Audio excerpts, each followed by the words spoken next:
বাগেরহাট সদর উপজেলার ছাত্রলীগ সভাপতি জুয়েল হাসান সাদ্দাম তার স্ত্রী ও ৯ মাসের শিশুর মৃত্যুর পর জানাজায় অংশ নিতে না দেওয়ার অভিযোগে তৈরি হয়েছে বিতর্ক। সামাজিক যোগাযোগ মাধ্যমে অভিযোগ উঠে ছাত্রলীগ পরিচয়ের কারণেই তাকে প্যারোলে মুক্তি দেওয়া হয়নি। তবে এবার এই বিষয়ে ব্যাখ্যা দিয়েছে কারা কর্তৃপক্ষ। আরো বিস্তারিত জানাচ্ছেন মেহেদী হাসান।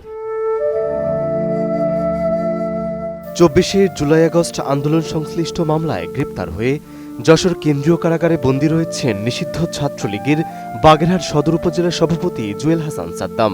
কারাবন্দী থাকা অবস্থায় সাদ্দাম মাঝে মধ্যে স্ত্রীকে চিরকুট পাঠাতেন এবং দ্রুত মুক্তির আশ্বাস দিতেন। তবে দীর্ঘদিন ধরে স্বামী কারাবন্দী থাকায় হতাশাগ্রস্ত হয়ে পড়েন তার স্ত্রী। এরপর গেল শুক্রবার তার স্ত্রী প্রথমে তার শিশু সন্তানকে হত্যা করে পরে নিজে আত্মহত্যা করেন। স্ত্রী ও সন্তানের মৃত্যুর পর সাদ্দামের প্যারোলে মুক্তি না পাওয়াকে কেন্দ্র করে সামাজিক যোগাযোগ মাধ্যমে শুরু হয় আলোচনা সমালোচনা। প্রশ্ন ওঠে জানাজা নামাজে অংশ নিতে কেন তাকে মুক্তি দেয়া হয়নি। তবে এমন অভিযোগের মুখে বিষয়টি নিয়ে পরিষ্কার ব্যাখ্যা দেন বাগেরহাট জেলা প্রশাসক গোলাম মোহাম্মদ বাতেন। কেন্দ্রীয় কারাগারে জেল গেটে নিয়ে যায় সোনালী এবং সোনালীর বাচ্চাকে।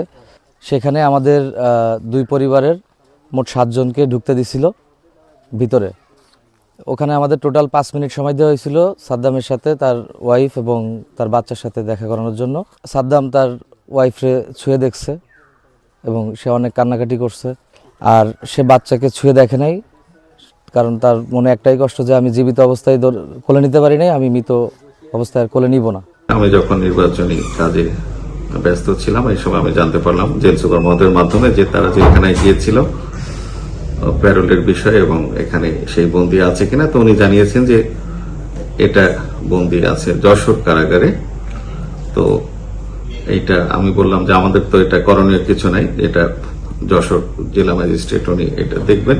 ফিনিশ আসলে একটা জিনিস, সস্তায় বস্তাপতা জিনিস, স্পার্টা চিনে ফিনিশ। জেলা প্রশাসক জানান শুক্রবার প্যারোলে মুক্তির একটি আবেদন তার বাংলোতে আসে। বিষয়টি জানার পর তিনি কারা কর্তৃপক্ষকে অবহিত করেন। তবে কারা কর্তৃপক্ষ জানায় সাদ্দাম যেহেতু জেলার বাইরে যশোর কেন্দ্রীয় কারাগারে বন্দী, তাই 2016 সালের কারা আইন অনুযায়ী বাগেরহাট থেকে প্যারোলে মুক্তি দেয়া নিয়ম বহির্ভূত। আবেদনকারীদের বিষয়টি জানানো হলে তারা সন্তোষ প্রকাশ করে চলে যান। আমার বাংলোতে তারা একটা আবেদন আমি দিয়ে যায় এবং আমার সঙ্গে তাদের সরাসরি কথা হয়নি, কিন্তু আমার যে ব্যক্তিগত সহকারী তার সঙ্গে সিএ সাহেব যিনি আমার তার সাথে তাদের কথা হয়েছে এবং সিএ সাহেবও অভিজ্ঞতা থেকে এবং আমার সঙ্গে পরামর্শক্রমে বলেছে যে এটা আসলে জুরিসডিকশনটা যশোর জেলা ম্যাজিস্ট্রেটের। সে অনুযায়ী তাদেরকে ব্যবস্থা গ্রহণের জন্য আমরা অনুরোধ করেছি। তারাও সন্তুষ্ট চিত্তে কিন্তু ওই সময় চলে গিয়েছেন এবং জেল সুপার মহোদয় বা যশোর কারাগারকেও কিন্তু বিষয়টা আগাম জানিয়ে রেখেছে। এদিকে যশোর জেলা প্রশাসন জানায় বাগেরহাট জেলা প্রশাসকের কাছে করা আবেদনের তথ্য যশোর জেলা প্রশাসনের কাছে পৌঁছায়নি। ফলে প্রক্রিয়ার জটিলতায় প্যারোলে মুক্তির সিদ্ধান্ত সময়মতো নেওয়া সম্ভব হয়নি।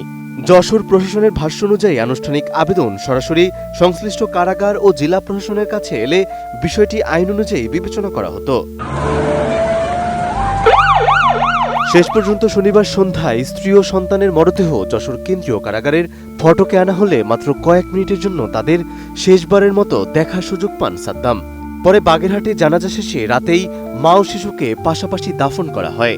মানে তাকে অনেক ভালোবাসতো, যে এক কথাই সেই জিনিসটা সে মানে করতে পারতো না, বাঁধতে পারতো না যে তাকে জেলে রয়েছে সেই সময়টা যে সে কিভাবে কাটাইছে। এই ঘটনায় প্যারোলে মুক্তি সংক্রান্ত আইন ও প্রশাসনিক প্রক্রিয়া নিয়ে নতুন করে আলোচনা তৈরি হয়েছে। জেলা প্রশাসন বলছে ভবিষ্যতে এমন ঘটনায় দ্রুত সমন্বয় ও আইনগত প্রক্রিয়া নিশ্চিত করার বিষয়টি গুরুত্ব দিয়ে দেখা হবে। যশোরে আবেদন করে নেই, কিন্তু এখান থেকে এটা বলছে যে আপনারা এইটুকু করতে পারবেন যে এই লাস্ট নিয়ে আপনারা যশোর কারাগারে দেখা করতে পারবেন। খুব চেষ্টা করেছে জামিনের জন্য, জামিন হয়নি। একটা জামিন হয় আর একটা দিয়ে ওয়ারেন্ট এসে যায়। আসলে এটা একটা মর্মান্তিক বিষয়, যেহেতু একটা শিশু বাচ্চা সহ একটা মহিলা মৃত্যুবরণ করেছে। এটা আসলে এই জিনিস বাস্তবে দেখার মতো জিনিস না। এইটার যে একটা সুস্থ তদন্ত হয়ে যে সুস্থ যাতে সমাধান হয়, এটা আমরা এলাকাবাসী মিলে সবাই এটা প্রত্যাশা করি। Hasan, ATN news.